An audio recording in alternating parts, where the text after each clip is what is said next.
Merci d'être venu. Comme d'habitude, nous allons faire une présentation de livre. Et notre règle, c'est de poser deux questions. C'est quoi ce livre? Pourquoi ce livre? Vous avez le temps. Vaste programme. Il y a du temps pour nous exposer ça. Après, il va y avoir un échange avec le public. Et après, il va y avoir des dédicaces. Très bien. Elle n'a pas besoin d'être présentée, mais je vous dis, c'est pas seulement une autrice, c'est pas seulement une excellente traductrice, c'est aussi un collègue dans le métier de livre. Elle a fait excellent travail dans la collection persane de meilleure collection qu'il y a là, Actes Sud. Elle l'a dirigée et vraiment, je suis très très honoré de ce soir recevoir Madame Sorul Kasmaï avec plaisir. Merci beaucoup. Alors, je vous laisse la parole. Merci. Je voulais juste dire que je crois que la première fois que j'ai dépassé la porte de cette merveilleuse et mythique librairie, j'avais 14 ans. Et j'étais venue à Paris rendre visite à ma sœur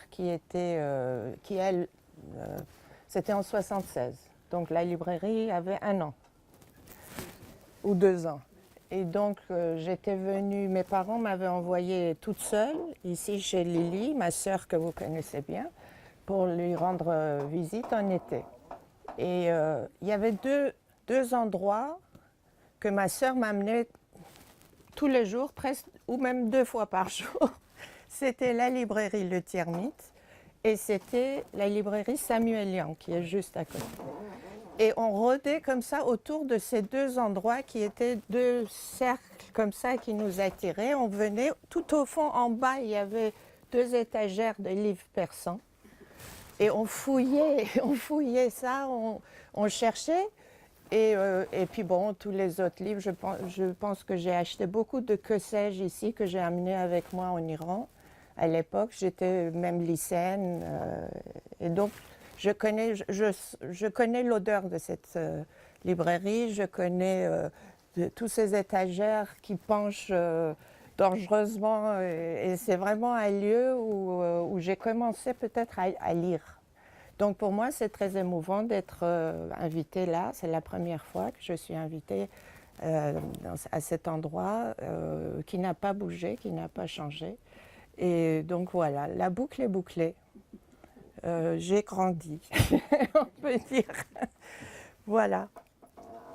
Et donc la première question, c'était pourquoi ce livre? C'est quoi le livre et pourquoi ça? C'est quoi le livre? Donc ce livre... Vous savez que Femme, vie, liberté, donc ça a été le slogan de ce grandiose mouvement de femmes, et pas uniquement de femmes, qui a ébranlé non seulement l'Iran, mais le monde par son slogan, par son programme, par ses visages, etc. Et donc, dès le début du mouvement, donc moi aussi, parmi d'autres Iraniens, d'autres Iraniennes, j'ai été très sollicitée par les médias à justement répondre à la question « Que veulent les femmes iraniennes? Pourquoi ce mouvement? Qu'est-ce qui se passe en Iran ?» Et j'ai compris très tôt qu'au fait, on connaît peu de choses. On connaît très peu de choses sur l'Iran, on connaît très peu de choses sur l'historique du combat des femmes iraniennes. On pense qu'avec la mort de Mahsa Amini, d'un seul coup, les femmes, excusez-moi l'expression, ont pété un plomb et se sont ruées dans la rue. Et donc très tôt, j'ai compris qu'il fallait, au fait, si vous voulez revenir un petit peu aux racines, expliquer d'où vient le mouvement, quel est le passé de ce mouvement, quelles sont ses racines et pourquoi nous en sommes là aujourd'hui. Et donc très tôt je me suis dit, il faudrait donc, parce que je voyais toutes sortes de gens prendre la parole interpréter le mouvement, les slogans, etc. Et le grand absent, c'était les écrivains, surtout les romancières, les femmes écrivaines. Et moi, ce qui m'intéressait, c'est de connaître pas seulement parce que je dirige une collection, donc je suis toujours très sensible au point de vue des écrivains, mais aussi en tant que citoyenne iranienne, ça m'intéressait de savoir celles qui ont très tôt dépeint des personnages féminins, celles qui ont très tôt écrit sur le sort de la femme iranienne, qu'est-ce qu'elles en pensent, elles, comment elles voient ce mouvement, comment elles voient les égéries de ce mouvement, etc. Et donc l'idée a germé vers le mois de novembre de l'année dernière et de faire un livre collectif et de demander, de poser deux ou trois questions comme vous aux femmes, à une sélection d'écrivaines iraniennes. Qu'est-ce que pour vous le mouvement Femmes, Vie, Liberté? Qu'est-ce que ce slogan vous inspire? Ou bien, quels sont si vous voulez, les personnages, les visages qui vous reviennent? Beaucoup de monde, par exemple, me parlait de Forough Farrokhzad. Quand on parlait de Femmes, Vie, Liberté, beaucoup de monde pensait à Forough Farrokhzad, notre grande poétesse, regrettée poétesse qui est morte très jeune. Et donc, j'ai envoyé des invitations. Pour tout vous dire, je n'étais pas très confiante. Je me disais que peut-être que celles qui sont en Iran n'acceptent pas, parce qu'il y a un risque.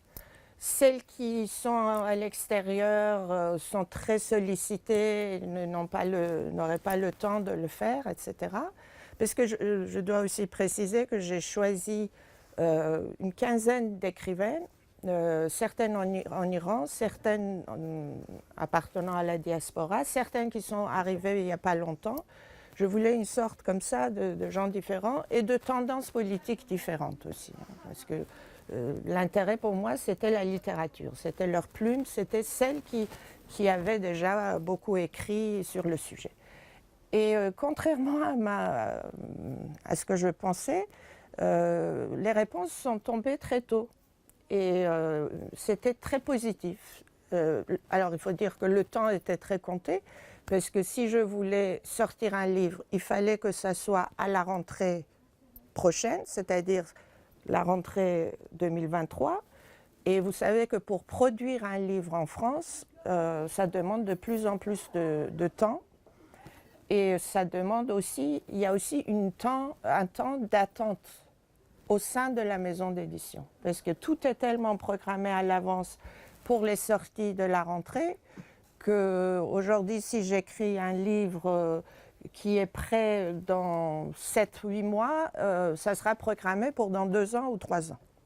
Et c'est très difficile de faire quelque chose, de publier un livre qui est en rapport avec l'actualité. Donc il fallait faire vite. Et il fallait avoir l'accord de l'éditeur et avoir aussi le financement. Donc je suis allée très tôt voir le CNL, qui, pour une fois, ont été très très actifs là-dessus et très réactifs là-dessus. Ils ont tout de suite affiché leur intérêt et on a tout de suite donc commencé à avancer. Et j'ai donné deux mois pour l'écriture à chaque autrice et 2 mois pour les traductions et 4 mois pour les relectures et corrections. Parce que relecture et correction, chez nous, dans la collection, vu qu'on n'a pas beaucoup de traducteurs très professionnels et très, parfaits, on met beaucoup de temps à travailler sur le côté éditorial des textes. Et voilà le résultat. Le résultat est là, 12 textes de 12 romancières, moi-même, y compris moi-même.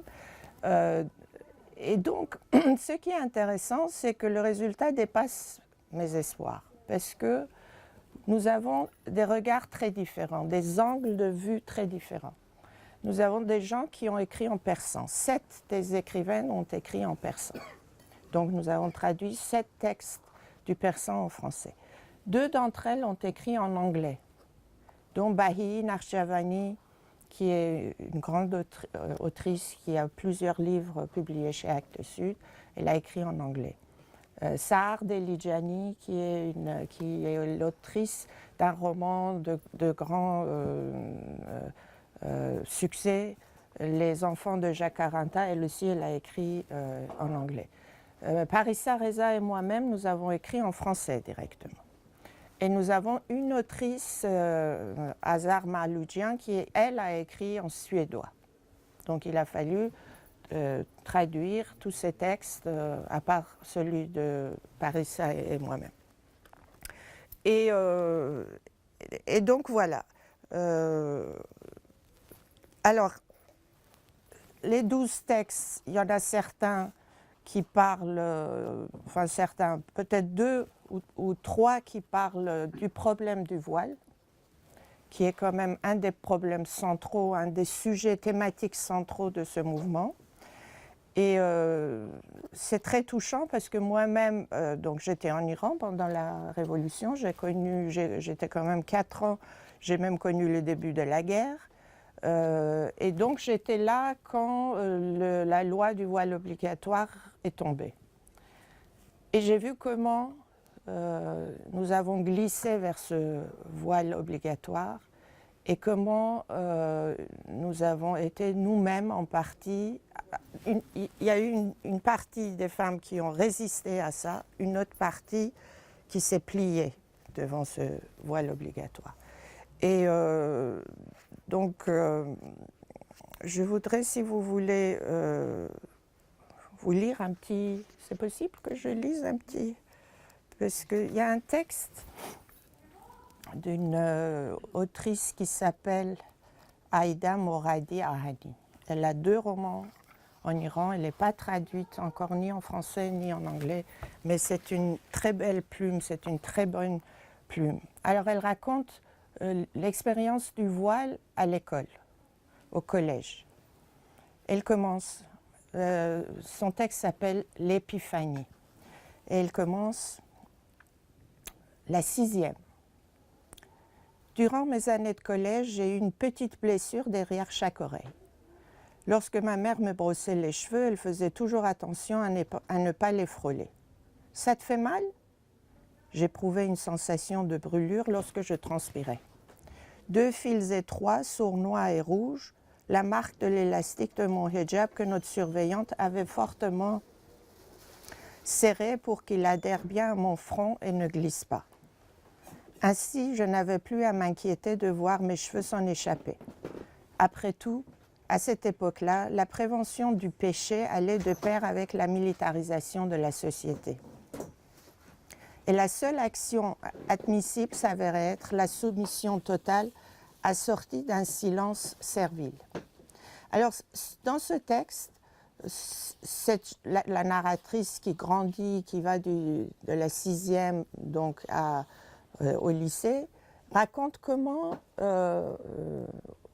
au fait, le système éducatif qui impose le voile à ces jeunes filles, impose aussi le silence et la servilité. Et comment le voile fonctionne, le voile obligatoire fonctionne à l'école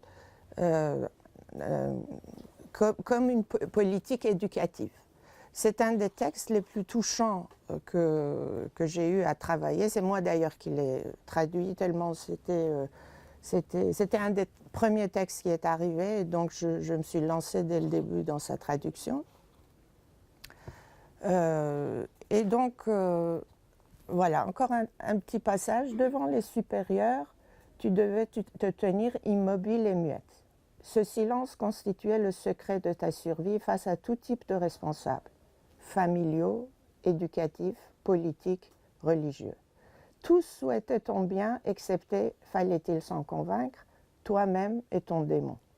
Il s'agissait là des principes d'une génération conservatrice et frustrée dont la plus grande vague de protestation prendrait quelques années plus tard la forme d'une manifestation dite du silence.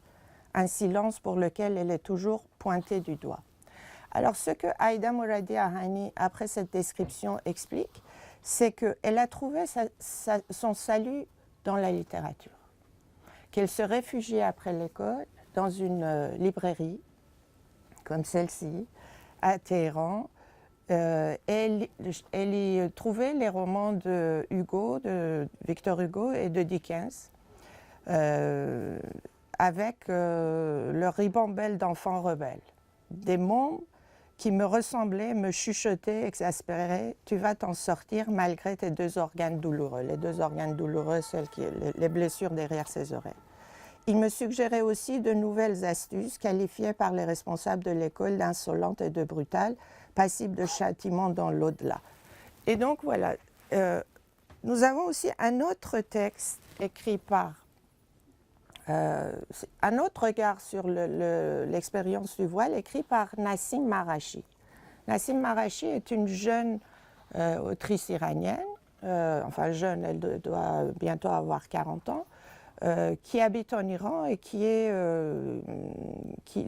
a publié un premier roman chez Zulma, je crois, et elle va éventuellement publier un deuxième. Elle a déjà 3 romans, je crois.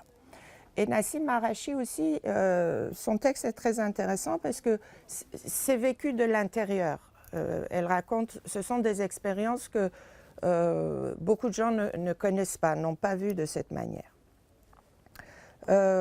Voilà. Alors le texte que moi-même j'ai écrit, par exemple, c'est juste au moment de la Révolution.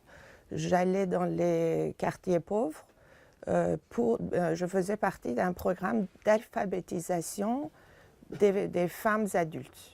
C'était un programme que le régime du Shah avait déjà initié et qui avait survécu, si vous voulez, à la Révolution. Et on nous envoyait dans les quartiers pauvres et nous avions donc des cours, nous réunissions quelques femmes adultes. C'était surtout des femmes paysannes qui avaient donc fait l'exode de leur village vers la ville et qui ne savaient pas lire et écrire. Et pour travailler, devenir femme de ménage, etc., avaient besoin quand même d'avoir un minimum d'être un minimum, de connaître l'écriture, etc. Et ça, c'était une expérience qui a coïncidé avec le début de l'installation du régime islamique. Et comme on était dans un quartier pauvre, on voyait comment les comités commençaient déjà. Les comités, c'était, si vous voulez, les premiers noyaux du pouvoir islamique dans les quartiers avec l'aide des habitants du quartier eux-mêmes. Comment, par exemple, je raconte, quand je descendais du bus qui m'amenait dans ce quartier, il y avait toujours un jeune gars du comité qui me surveillait, qui attendait que j'arrive, qui écrivait des slogans sur les murs, mort à l'institutrice, etc., etc. Mais cela dit, nous nous réunissions dans un local mitoyen de la mosquée, par exemple. C'était les contradictions de l'époque. Et tous les jours, on venait nous embêter, etc. Et là, moi-même, la première fois, j'ai été confrontée au problème de la polygamie dans une famille, une jeune femme qui venait à mon cours et qui, le mari, sous prétexte qu'elle ne pouvait pas avoir d'enfant, a amené un jour une nouvelle épouse. Donc c'est ça que je raconte dans mon texte. Il y a aussi d'autres textes qui voient, donc par exemple, le mouvement actuel, celui de Asiye Nezam Shahidi, ou bien celui de Fahimeh Farsahi qui habite en Allemagne et qui jette un regard justement à un couple d'Iraniens exilés, quels sont les rapports hommes-femmes à l'intérieur d'un couple d'intellectuels exilés, par exemple. On a toujours si vous voulez, la culture patriarcale qui émane de ces textes, qui est visée par ces autrices, est toujours très saisissante dans ces textes. Voilà. Alors, s'il y a des questions ou si vous voulez que je traite un point de vue particulier, ou si vous voulez prendre la parole. Un peu plus fort. Pourquoi vous les qualifiez de textes?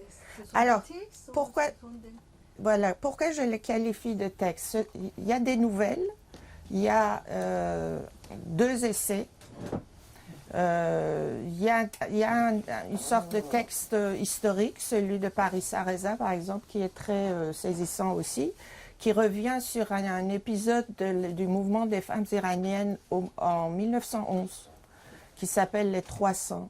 C'est l'époque où au Parlement iranien, les Russes avaient lancé un ultimatum à l'Iran contre les conseillers britanniques et américains. Et ils disaient, si vous ne chassez pas les autres conseillers étrangers, en gros, il fallait juste conserver les conseillers russes. Sinon, voilà, nous allons prendre... C'était un ultimatum. Et il y a 300 femmes en tchador, le niqab, armées sous leur tchador, qui vont au Parlement et qui menacent le président du Parlement à se suicider sur place, dans l'enceinte du Parlement, s'il cède, c'était le jour du vote, s'il cède à la pression russe. Et ça, c'est extraordinaire. C'est un épisode que même les Iraniens connaissent très peu. Et Parissa Reza a écrit un petit essai historique en traduisant un livre. Alors, je ne dis pas des nouvelles parce qu'il y a des essais, je ne dis pas. Voilà, je dis des interventions de textes. Ça, ce sont des manies vous savez, d'éditrices qui est collée à ces qualifications. Voilà. Si vous permettez, on voit le mouvement de femmes, vie, liberté comme un éclatement d'un événement, événementiel, ici en France. On découvre. Ça, c'est vrai. Chez les autres. Mais dans les textes comme ça, et ça j'ai trouvé dans les textes qui ont été choisis, les trames de passé qui ont engendré ça. Je vous dirais même que dans le quartier populaire de Téhéran que vous étiez à cette époque-là, la juxtaposition est en même temps une autre chose. Je dis que l'occasion, vous l'appelez la loi de hijab, c'est l'occasion. Il n'y a pas eu de loi. Un beau matin, le vieillard, pourquoi est-ce que le peuple s'était voué à lui, c'est une autre histoire, Après, c'est devenu une loi. a décidé que voilà, à partir de maintenant, occasion. Moi, je l'appelle occasion. Et le terme, c'est parce qu'il n'y a eu aucun débat, aucune discussion, aucun parlement pour discuter de ça. Aucune majorité de volonté. Occasion. Mais pourquoi est-ce que cette occasion est tombée comme ça? Parce qu'il y a les femmes qui étaient rentrées dans l'histoire. On oublie souvent. Les femmes dans une société où ils étaient cloisonnés depuis des siècles et des millénaires dans leur lieu réservé, avec leurs jambes, avec leurs pieds, avec leurs marches, et le pouvoir autoritaire avait besoin de l'endiguer. C'est pourquoi la lutte et le combat pour endiguer une force nouvelle qui se pointait à l'horizon de la société iranienne est ancien. À plus de 50 ans, à plus de 60 ans. Oui. On l'a fait. Et là, La à travers première. ce texte, ce que j'ai trouvé fantastique, c'est la qualité de littérature, la littérature de qualité. Et j'adore d'autres livres qui sont sortis. Mais ce livre, il a une particularité qui vous permet, par la voie de la littérature, de retourner vers les sources. Parissa Reza, son livre sur Mémoire d'un anarchiste, sur Tabriz, c'est fantastique. C'est un diplomate français, c'est basé sur ces notes-là. Mais ça montre que pour l'Iran et le mouvement de la société iranienne, ça n'a rien d'extraordinaire. C'est la marche forcée de transformation de l'histoire. C'est pour ça d'ailleurs qu'il est puissant. C'est pas seulement politique. C'est pas... Et Oui, là, alors, pour rebondir sur votre... ça, à mon avis, c'est fondamental d'aller dans les textes des auteurs et littérature de l'autre Orient. Merci de l'avoir fait en partie. Merci beaucoup pour cette présentation. Vous savez, la première, quand je dis que ici dans les médias, tout le monde pensait que c'était justement une sorte d'explosion spontanée et tout neuf, et il fallait expliquer qu'au fait, non, la première, si vous voulez, manifestation contre le voile à Téhéran a eu lieu en 1907. L'épisode que Parissa Reza raconte, c'est en 1911. Et puis, à chaque fois, par exemple, un des combats de ces femmes iraniennes, c'était l'éducation, l'instruction, parce que les femmes n'avaient pas accès à l'éducation. Et ce qui est intéressant dans cette histoire du combat des femmes iraniennes pour leurs droits, c'est qu'à chaque fois, c'était elles-mêmes les forces actives de ce mouvement. Même quand Reza Shah a fait la loi du dévoilement et il a interdit donc le voile, enfin il a fait enlever, il a réformé le voile, les femmes avaient déjà lutté longtemps pour ça, pour le droit de vote, pour le dévoilement, pour le droit à l'instruction. Et vous savez qu'en 1906, il y a eu une révolution constitutionnelle en Iran. Les femmes ont constitué des sociétés secrètes. Qu'est-ce qu'elles faisaient dans ces sociétés secrètes et pourquoi secrètes? Sociétés secrètes, souvent, elles instauraient des petites écoles clandestines chez elles. C'était des femmes plutôt aristocrates ou des femmes de familles aisées. Donc, elles avaient des maisons, si vous voulez, de grandes maisons. Elles avaient eu elles-mêmes discrètement accès à une certaine éducation, à une certaine instruction. Donc, elles pouvaient transmettre. Et donc, elles faisaient des petites écoles clandestines au sein de leur maison. Et à chaque fois que dans le quartier, les mollahs du coin apprenaient qu'il y avait une école quelque part où on enseignait aux jeunes filles, ils venaient, ils saccageaient, ils brûlaient, ils confisquaient, etc. Et donc il y a même la phrase d'un mollah de l'époque qui est restée dans la mémoire collective iranienne qui disait « Il faut pleurer sur le sort d'un pays qui envoie ses jeunes filles à l'école ». Et donc ça, l'éducation, ce sont les femmes elles-mêmes qui ont posé, si vous voulez, les piliers de ça. Puis après, ça a été réformé et c'est devenu donc obligatoire, etc. Ou le droit de vote. Les femmes iraniennes ont eu le droit de vote en 1963, c'est-à-dire 19 ans après les femmes françaises. Et à l'époque, en 1918-20, il y avait déjà une campagne pour le droit de vote des femmes. Et ça, c'était très, très... progressiste, parce qu'en 1918-20, entre ces deux années-là, en Angleterre et aux États-Unis aussi, il y avait des campagnes des femmes pour le droit de vote. Je veux dire que c'était pas ce mouvement qui a éclaté il y a un an, c'était pas comme si les femmes iraniennes entraient d'un seul coup dans l'histoire. Ça, c'est tout au long, donc, si vous voulez, du XXe siècle. Et puis on arrive en 1979, et c'est une sorte de rétropédalage pour les femmes parce qu'elles perdent une grande partie de leurs droits, sauf le droit à l'éducation et le droit de vote. Ça, c'était deux bastions qui n'ont pas pu toucher. Ils ont touché le droit sur la famille, le droit de la femme pour garder des enfants en cas de divorce, la polygamie était de retour. La femme ne pouvait même pas voyager sans l'autorisation de son mari, mais le mari pouvait avoir 4 épouses à la fois.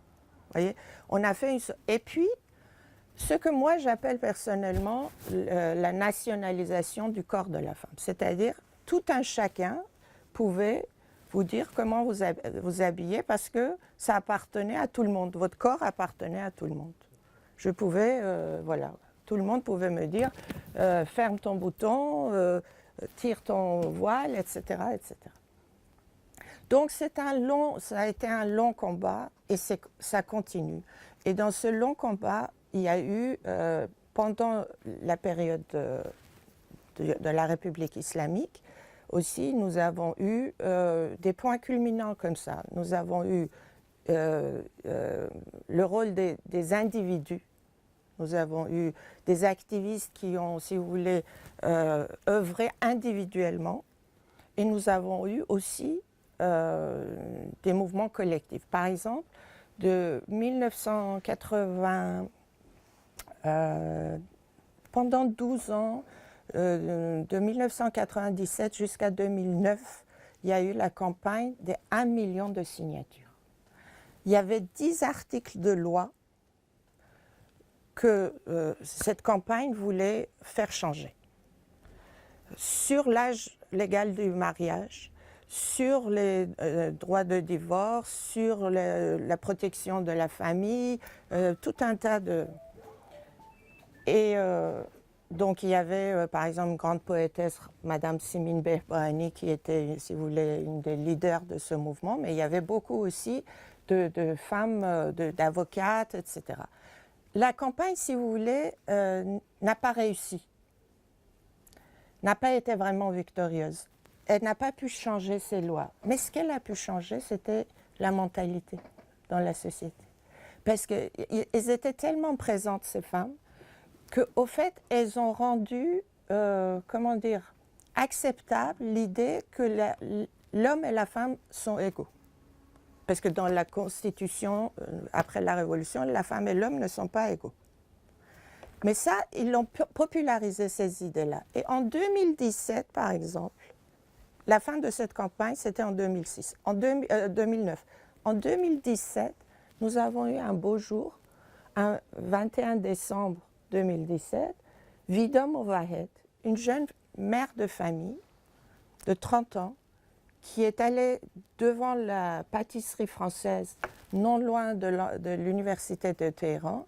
Elle a mis son voile au bout d'un bâton. Elle est montée sur une boîte de distribution électrique, toute seule, sans aucune organisation, sans rien. Et elle a tenu 1 heure. Elle a tenu 1 heure avant que les forces de l'ordre l'embarquent. Et les gens, il y a les films, si vous regardez sur YouTube, les hommes qui l'entourent en bas, qui la regardent ébahis, n'ont pas bougé quand les forces de l'ordre sont venues. Ils n'ont pas bougé, ils ne l'ont pas protégée. Mais en 2022, quand il y a eu le mouvement où les femmes ont jeté leur voile dans le feu, où elles ont dansé et chanté dans les rues, les hommes les ont entourées pour les protéger contre les forces de l'ordre. C'est-à-dire que ce mouvement a été continu, je peux dire depuis 110 ans. Ça n'a jamais arrêté. Ça a eu des reculs, des avancées, mais ça n'a jamais arrêté. Et c'est ça qui fait notre force, c'est ça qui me rend la force pour continuer à travailler, parce que je sais que là, on est dans le creux. Là, on est dans une sorte de passe.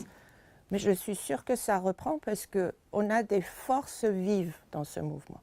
Et ces femmes iraniennes, maintenant, elles savent. Alors, aujourd'hui, une des choses qu'ils n'ont pas pu nous enlever, c'était l'éducation. Les femmes iraniennes constituent 67% des étudiants en Iran. C'est-à-dire elles sont plus instruites que les hommes. Mais elles jouent 20% de rôle dans la société, dans l'économie. Ils ne peuvent pas être magistrates. Ils peuvent pas être, n'ont pas de rôle politique, si vous voulez. Donc c'est une force qui boue comme ça. Une force instruite, une force qui connaît son histoire, une force qui écrit. Vous savez, dans la littérature, vous avez l'actualité littéraire en Iran est faite essentiellement depuis 15 ans par les écrivaines, les femmes écrivaines. Et ça, c'est absolument incroyable. Sur le plan de production Oui. de livres, non pas création, hein, je vous dis qu'aujourd'hui, les femmes sont majoritaires en ce qui concerne le tirage des écrits littéraires en Iran. Et les prix littéraires 70 à 30% à peu près. Et les prix littéraires aussi. Et les prix littéraires. Le plus grand tirage d'un roman iranien est écrit par une femme. Je ne veux pas parler de création, la qualité je ne dis pas. Le tirage, je suis libraire, je vends des livres en même temps que je lis des livres. C'est fantastique. C'est absolument fantastique. Je veux vous dire que le roman de Fataneh Hotset-Javadi, les raisons c'est autre chose. C'est publié 10 fois plus que la chouette aveugle de Hedayat. C'est le seul écrit qui est capable de dire que j'ai égalé les impressions des livres religieux. C'est fantastique ça. Et vous qui avez les chiffres, et mon oncle Napoléon de Pesisol? Eh ben, c'est la même chose. Oui, voilà. C'est la même chose. Je suis ravie. Le cinéma iranien aujourd'hui, les problèmes les plus fondamentaux, c'est les femmes. Ne regardez pas seulement les films qui ont eu des prix, les films quotidiens, les films que dans les cinémas on montre. Toujours c'est la femme qui est gagnante. Le personnage principal c'est la femme. Que ça soit Taroneh Ali Dousti, je ne veux pas parler des débats politiques. Il y a un fond. Oui. La société. La force vive. Moi, j'appelle ça la force vive dans l'art, dans la littérature, au cinéma et même ici dans la politique. Si vous voyez nos manifestations quand il y en avait beaucoup, les organisatrices. C'est que c'est le sommet de l'iceberg. Il ne faut pas se tromper. Oui. C'est pas une. C'est vrai. C'est vrai. Il y a les racines, il y a les fonds. Je voudrais demander votre avis sur une de mes préoccupations. Comme déjà, je voudrais annoncer, je pense que comme toutes les femmes iraniennes, ça a été un sujet qui est très émotif pour nous parce que on est vraiment un changement très, très existentiel, très intime dans cette façon de voir les choses avec les choses qui se sont passées en Iran. Mais en tant que fille d'une famille que j'ai l'impression qu'ils n'ont pas vraiment de représentation dans l'art et la littérature, dans cette voie féminine, parce qu'en effet, ce sont été les femmes qui ont accepté la révolution, qui ont accepté leur propre subjugation. Et c'est vraiment une préoccupation. On a vu dans les images sur les réseaux sociaux la célèbre photo de la fille voilée avec la fille dévoilée qui se tenait la main. Et c'est vraiment ma préoccupation à propos de ma décision par rapport à la solidarité féminine. Est-ce qu'on enlève la voix à cette femme non féministe ou à ces femmes qui veulent revendiquer en effet le voile comme une forme de leur libération, parce que le voile pour certaines a été une façon, un moyen d'entrer justement dans la sphère publique, parce qu'elles se voilaient et en même temps elles pouvaient se présenter dans la société. Et est-ce qu'on laisse l'expérience de ces femmes se perdre, ou est-ce qu'il y a une littérature féminine qui peut justement parler de ces femmes? Et donc je voudrais savoir votre vraiment opinion personnelle à propos de cette solidarité féminine en la garde pour les femmes émancipées, pour les femmes, vraiment ces précurseurs du féminisme iranien. On essaie aussi de donner une voix, mais on sait que paradoxalement, si on donne des voix à cette femme, parfois ces femmes qui ont le pouvoir politique, qui ont aussi des idées traditionnelles anti-modernes, elles-mêmes à propos du rôle de la femme, où je pense à l'épouse du président qui est professeure à l'université en même temps, prône un retour de la femme au foyer. Donc je voudrais savoir votre opinion personnelle. Alors, il y a plusieurs aspects. C'est une question très très large. Je ne suis pas sûre de pouvoir répondre à tout, surtout à la représentation littéraire. Parce que, au fait, moi, je découpe pas la littérature en représentation de tel ou tel milieu. Vous savez, la littérature dépasse ça et c'est au-dessus de ça. Mais c'est vrai que, donc déjà, le premier point, c'est qu'en Iran, nous avons des romancières comme Belreis Soleimani, c'est une femme voilée et qui est une très bonne romancière, mais dans ses romans, vous pouvez avoir un personnage qui est attaché à son voile, comme vous pouvez avoir une fille qui est émancipée et qui ne veut pas porter. Donc, mais elle-même, elle porte le voile. Dans le mouvement, vous avez Madame Fatemeh Sepehri qui en ce moment même est emprisonnée et qui est une des grandes résistantes de ce mouvement.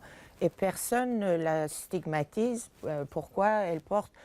Cela dit, elle se bat pour la liberté des unes et des autres de porter ou de ne pas porter ce voile. Moi, je pense que ce mouvement, une de ses forces, c'est l'idée de la sécularisation et de la laïcité. Mais la définition, ce n'est pas de stigmatiser celle qui veut porter le voile. Et je pense que... Entre parenthèses, je ne pense pas exactement aux femmes qui veulent garder le voile, je pense aux femmes même non voilées qui veulent garder les définitions de genre traditionnelles. Oui, mais personne ne les empêchera. Vous savez, c'est une longue... On va pas, demain, on ne va pas devenir... Nous sommes une société patriarcale. Demain, d'un geste de baguette magique, nous n'allons pas devenir la société française. Vous savez, c'est dans nos têtes qu'il se passe. On a encore, pour moi, on a encore un long chemin à faire. On doit chacun s'émanciper encore. Vous savez, donc je ne pense pas qu'il y ait... c'est un chemin que toutes les femmes et les hommes aussi, nous devons faire ensemble. Je pense que, alors, pour revenir à la représentation littéraire, si ça nous intéresse, c'est que il y a toujours des parties des pans entiers de la société qui ne sont pas représentés dans la littérature. Et ça, c'est quelque chose qui...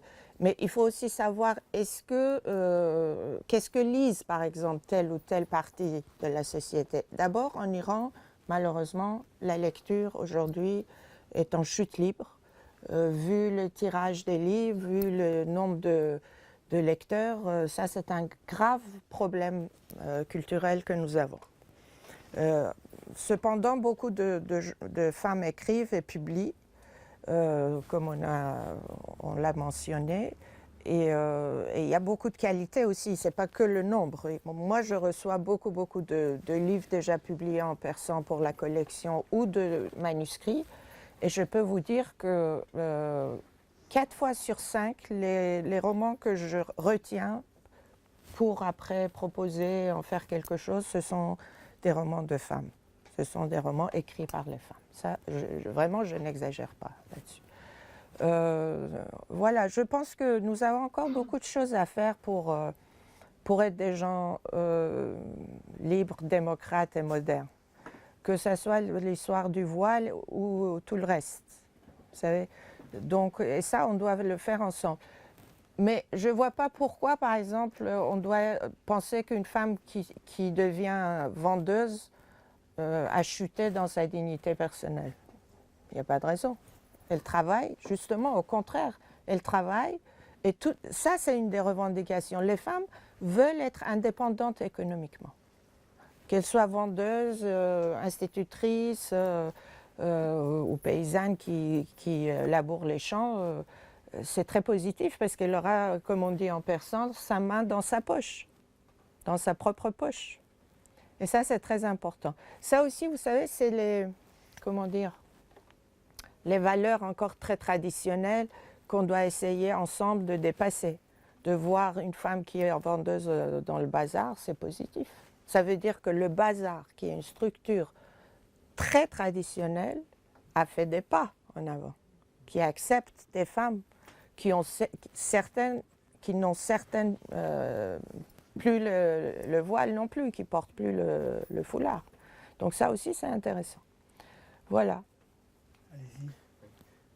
Alors ma question, elle rejoint un petit peu ce que je me disais. Moi, je connais beaucoup moins bien la société iranienne, mais au niveau de, alors pas forcément du clergé, mais des forces politiques qui s'approprient l'islam en Iran, est-ce que les mouvements récents ont créé des fractures? Est-ce que chez ceux qui utilisent l'islam pour revendiquer politiquement différentes choses, est-ce qu'il y a des modifications un petit peu des rapports de force depuis ces mouvements-là et même avant? Vous savez, il y a une sorte, d'érosion qui a commencé il y a longtemps. Une partie des forces qui constituaient ce pouvoir politique et tout son entourage, pendant tous ces mouvements qu'on a eus simultanément, nous avons vu des partis comme un iceberg qui perd ses parois petit à petit. en 2009, puis au mouvement ensuite, puis à chaque fois, il y a un pan qui tombe, un pan qui tombe. À chaque fois, par exemple, une partie des gens qui sont arrivés il y a 5-6 ans, c'était des membres des QG d'anciens, par exemple, candidats à la présidence iranienne. Ils arrivent en France, ils sont réfugiés, ils commencent à travailler comme journalistes et puis ils constituent des partis politiques et ils finissent à l'autre extrême. Certains sont maintenant pour l'héritier du trône, le jeune prince Reza Shah, mais il y a encore 5-6 ans, ils étaient dans tel ou tel mouvement du pouvoir en place.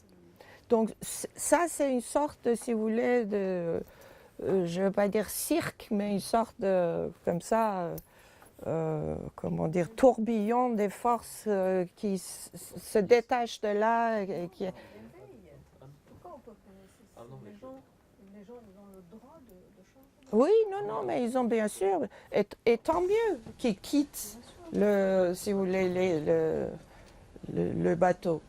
Mais voilà, mais alors, il y a beaucoup comment dire, les gens devinent, l'année dernière on disait, oui, par exemple en 2009, on dit que les enfants des pastarans, des forces au pouvoir ont quitté le bateau du pouvoir et ont été ailleurs. Mais ils vivent toujours avec les moyens des parents, de ces mêmes parents, si vous voulez. Donc, de l'argent qui leur est envoyé de l'Iran, etc. Mais nous en avons dans l'art, nous avons vu des artistes qui sont issus de ce milieu-là. Mais on n'a jamais vraiment, si vous voulez, des chiffres exacts. On ne peut jamais évaluer le nombre de gens qui ont quitté, qui ont... voilà. Donc c'est une sorte de question un peu floue, quoi. Donc on ne sait pas vraiment si... voilà, si les forces de ce mouvement se sont vraiment de ce pouvoir se sont vraiment amoindries ou pas. Si je peux vous permettre, je vous donne deux trucs emblématiques.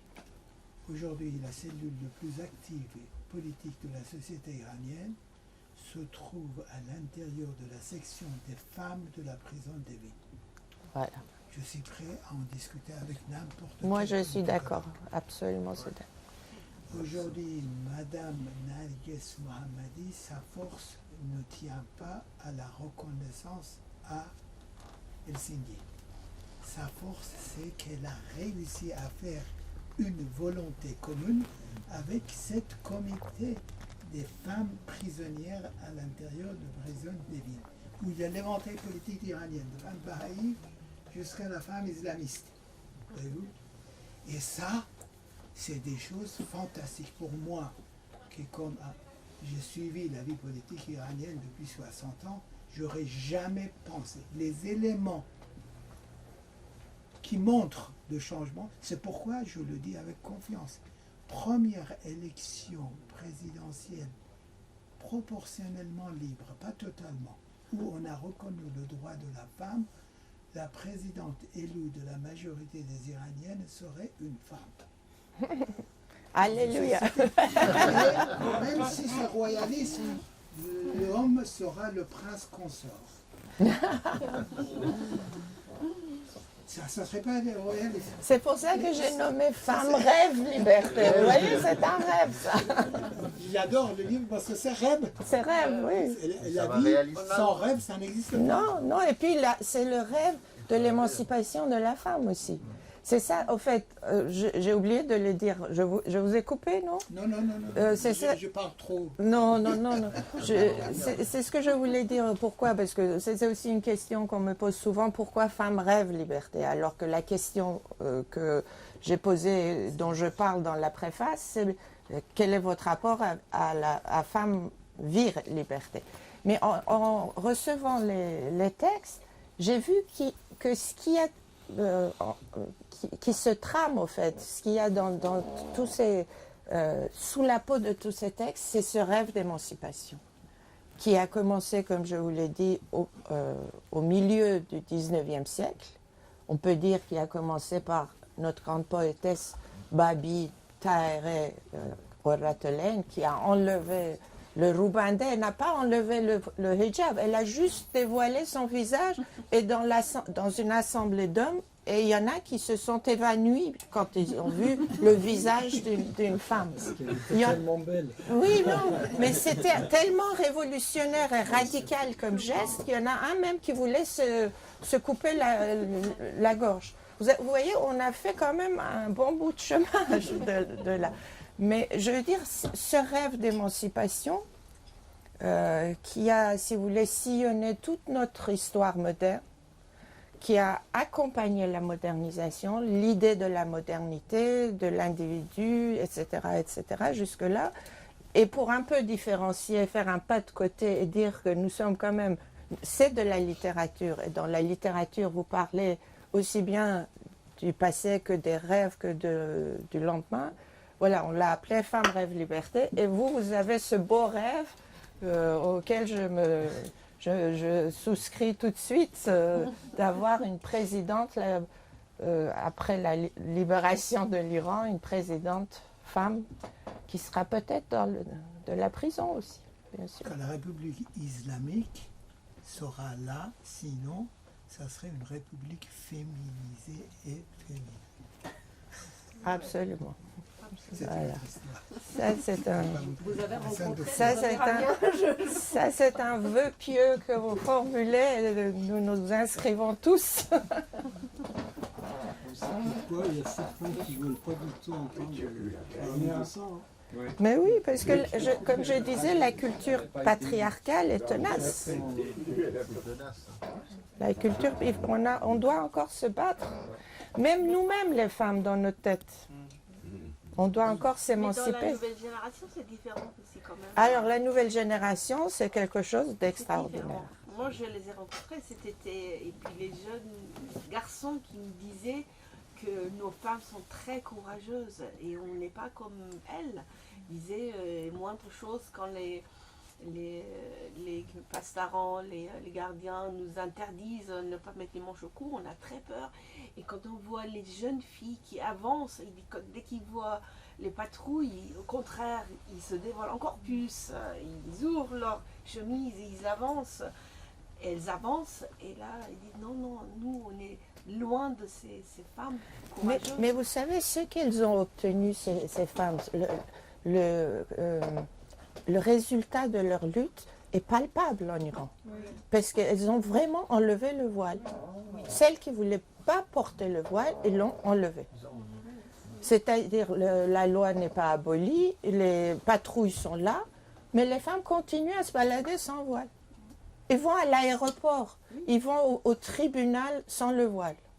Ils descendent dans le métro, ils savent que Armita Gueravand a été tuée parce qu'elle n'avait pas le voile et continuent à descendre dans le métro sans voile. C'est ce qu'ils ont fait depuis 40 ans. Sans voile, non. Non, pas sans voile, mais c'était progressif. Oui, Ils ont bien commencé sûr. à Mais se là- maquiller mais là- énormément. Ils ont commencé Absolument. Et voilà, c'est la continuité. Bien sûr, c'est ce que je dis. Mais ce qui me, si vous voulez,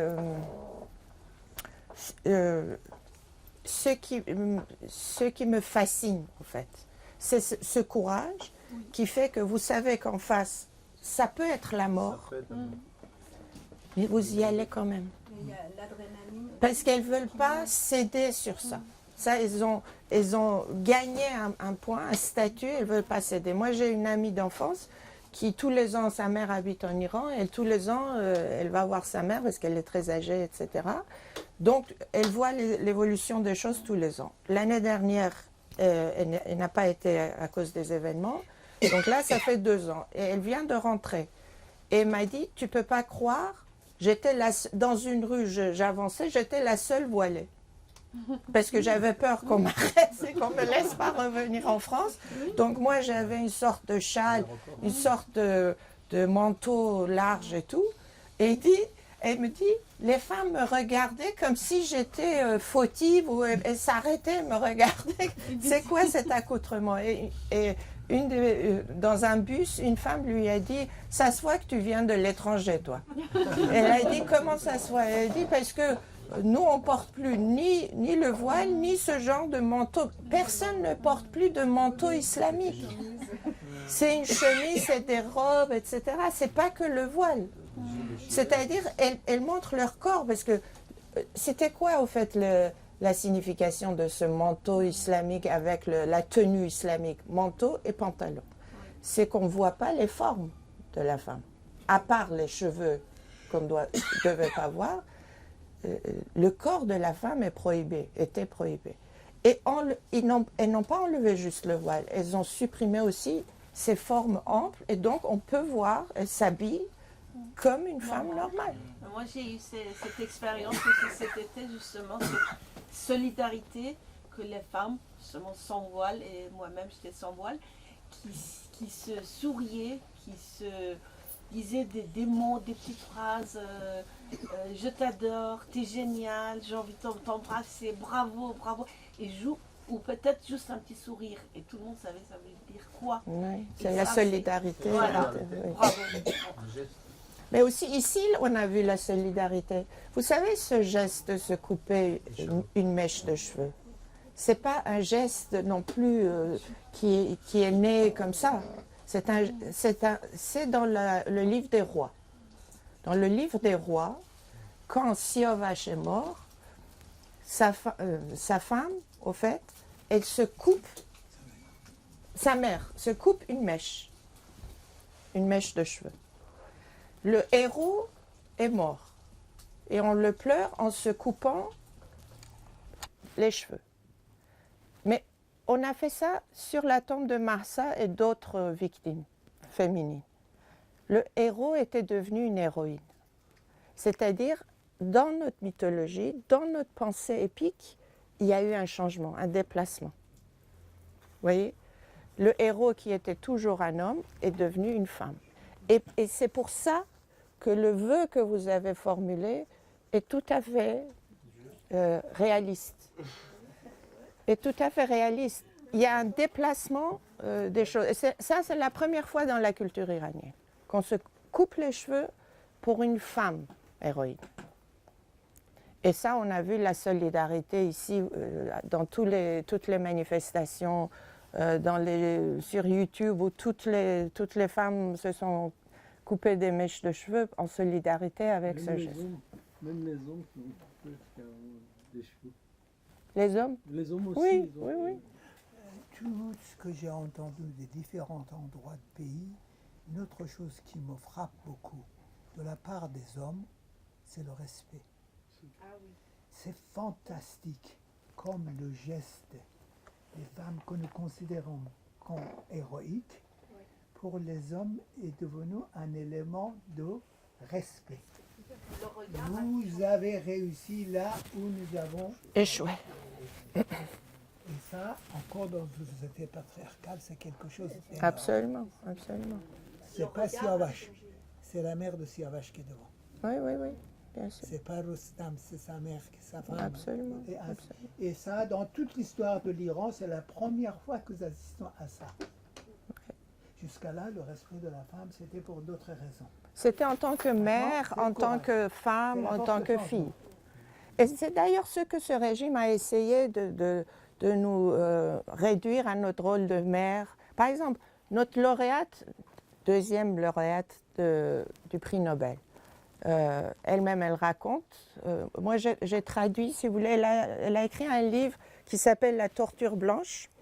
Et j'ai traduit en français sa participation à elle. C'est 13 ou 14 interventions de femmes prisonnières qui racontent leurs conditions de prisonnières. Et ça commence avec une sorte de préface, intervention de Narges Mohammadi elle-même. J'ai traduit ce texte en français, Le Grand Continent l'a publié, vous pouvez le lire. C'est très très intéressant parce qu'elle raconte un petit peu son parcours dès le premier emprisonnement, sa condition dans la cellule, ce qu'elle appelle Torture blanche, c'est la cellule d'isolement, en fait, le quartier d'isolement. Et elle raconte comment elle ne supportait pas dès que la porte se fermait, etc., etc. Et elle dit quelque chose de très intéressant. Elle dit, on a toujours essayé de me dire, les interrogateurs, de me dire que j'étais une mauvaise mère. Parce que j'ai 2 enfants, elle a des jumeaux, et que je continuais à mes activités politiques, etc. Et je ne pensais pas à mes enfants. Et il me faisait un chantage tout le temps par rapport à mes enfants en me disant « tu es une mauvaise mère ». Et donc elle a un paragraphe où elle explique que le régime essaye tout le temps de nous réduire à notre rôle de mère, notre rôle d'épouse, notre rôle de fille, et jamais de femme citoyenne. Nous avons non seulement des droits, mais aussi des obligations de citoyenne. Nous devons nous battre pour ça. Et aujourd'hui, quand on lui a donné le prix Nobel de la paix, ce sont ces 2 enfants, j'y étais, moi, au prix Nobel de la paix. Et c'était ces jumeaux qui ont, si vous voulez, porté le fardeau. Ce sont eux qui ont lu son discours. Ce sont eux qui sont allés au Parlement norvégien voir les députés. Ce sont eux qui ont été rencontrer le Premier ministre, le roi. C'était ces 2-là qui étaient à la table du roi pendant la cérémonie. C'est extraordinaire. Question. Elle avait 2 fils, elle n'avait pas de filles? Fille et fils, des jumeaux. Et donc c'est le garçon et la fille? Oui, et la fille qui portait plus encore la parole. C'est-à-dire le frère a poussé, ils ont 17 ans maintenant, oui. Mais je vous assure qu'ils se sont défendus, mais comme des chefs. J'étais vraiment impressionnée par leurs prestations. Rien que la lecture du texte de leur mère, du discours de leur mère, qui a été envoyée de la prison, Kiana, sa fille, a lu merveilleusement bien, sans trembler, sans vaciller. C'est quand même impressionnant. Je ne sais pas si moi-même j'aurais été capable de lire de cette manière magistrale ce discours, mais parce qu'elle sentait les choses. Quand sa mère disait... Ces enfants qui ont eu une vie très très difficile. Très difficile, ça fait 9 ans qu'ils n'ont pas vu leur mère. Au quotidien. 9 ans. Et je peux vous dire que les 2 enfants, quand je le regarde, c'est le fruit naturel, justement, de ces changements fondamentaux de la société. Absolument. Et en plus, ils sont francophones. C'est pas seulement qu'ils parlent bien le français, c'est autre chose. On ne peut pas dire que c'est la fille qui soutient à son petit ou grand frère. Je ne sais pas c'est lequel qui est né avant. Hein. Avant, c'est 3-4 minutes. Indépendants, complètement, totalement, dans leur... Et là, ça nous donne même à nous, les grands-pères, des leçons. Vous savez, la société, c'est oui. pas le courage. Ça, c'est la jeunesse. Ce sont vraiment, ces 2-là symbolisent notre jeunesse. C'est-à-dire qu'ils se débrouillent très bien. Ils connaissent le discours politique, même si eux-mêmes ne sont pas politisés, mais ils connaissent ça.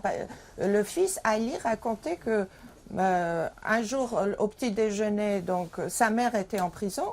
C'est le père qui les réveillait le matin, qui leur faisait manger le petit déjeuner et tout ça. Et il lui donne son cartable, il dit bon, Ali, vas-y, va à l'école, on se voit ce soir. Et le soir, quand il est rentré, le père était emprisonné aussi. Et il ne l'a pas vu pendant 1 an ou 2. Donc ils étaient tout seuls, tous les 2. Et puis ce sont les grands-parents ou l'oncle qui s'en est occupé, etc. Donc ce sont 2 enfants, comme dit M. Salamatian, qui ont connu dans leur chair la prison des parents, la torture des parents, l'absence, etc. Et là, ils étaient là pour recevoir le prix Nobel de la paix et ils se sont magistralement débrouillés. En France aussi, c'est pas facile. Ben oui. Faut pas dire que c'est pas facile. Trouver un logement social, c'est pas tout ça, c'est le changement de langue. Tout ça, et arriver à ce point-là. Moi, jusqu'à la semaine dernière, je m'inquiétais parce qu'elles sont en 6e. Ils vont être l'année prochaine terminale. Qu'est-ce qu'ils vont faire au bac? Je réagis. Ils sont en première. Ils sont fantastiques. Ils sont en première. En première. Ils sont en première. Ils sont en première et voilà, ils ont le bac blanc cette année. Mais Ça, je dis encore, c'est le résultat de l'évolution de la société. Narguez est beaucoup plus à la pointe des changements de la société iranienne que pas mal d'autres copines que j'ai, même à l'étranger, ou même pas son prédécesseur. Elle, et je dis la différence aussi, l'autre c'était un avocat qui s'occupait des droits de l'homme, elle c'est une militante de droits de l'homme.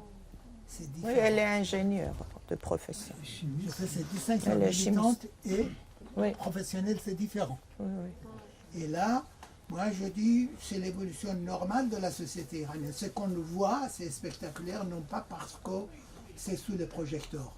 C'est Et spectaculaire. quelque chose qui m'a aussi interpellée pendant ces cérémonies du prix Nobel, c'était que donc Narguez, dans cette, si vous voulez, préface à ce livre La torture blanche, elle explique que la première fois où elle est entrée dans l'action politique, c'était parce que son mari était donc arrêté et les familles des prisonniers se réunissaient pour faire des actions, aller devant le tribunal, demander à rencontrer leurs prisonniers, etc., etc. Et donc la première fois, c'est comme ça qu'elle est entrée dans ce mouvement. L'apprentissage s'est fait comme ça. Et après, donc, ils étaient arrêtés à tour de rôle et ces enfants donc, étaient donc, suivis par la famille, etc. Et là, c'était la photo de Narguez sur le plateau du prix Nobel.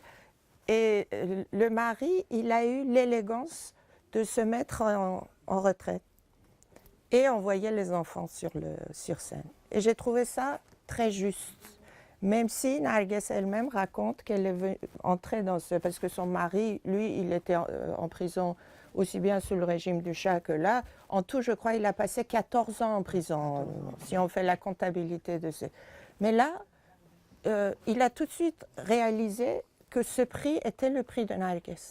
Là, c'est le changement sociétal. Et les enfants portaient ce... Ça, c'est vraiment une grande fierté pour nous tous. Et les enfants sont francophones. Ils parlent persan, bien sûr, mais ils lisent et écrivent en français. Je ne sais pas s'ils lisent en persan, mais voilà, ils ont la facilité de parler en français. Voilà, j'ai trop parlé, je trouve. Vous n'avez rien dit. Est-ce qu'il y a d'autres questions, d'autres observations? C'est un grand honneur d'avoir les enfants. Merci d'être venu. Merci à vous de m'avoir invité. Bonne soirée. Merci beaucoup.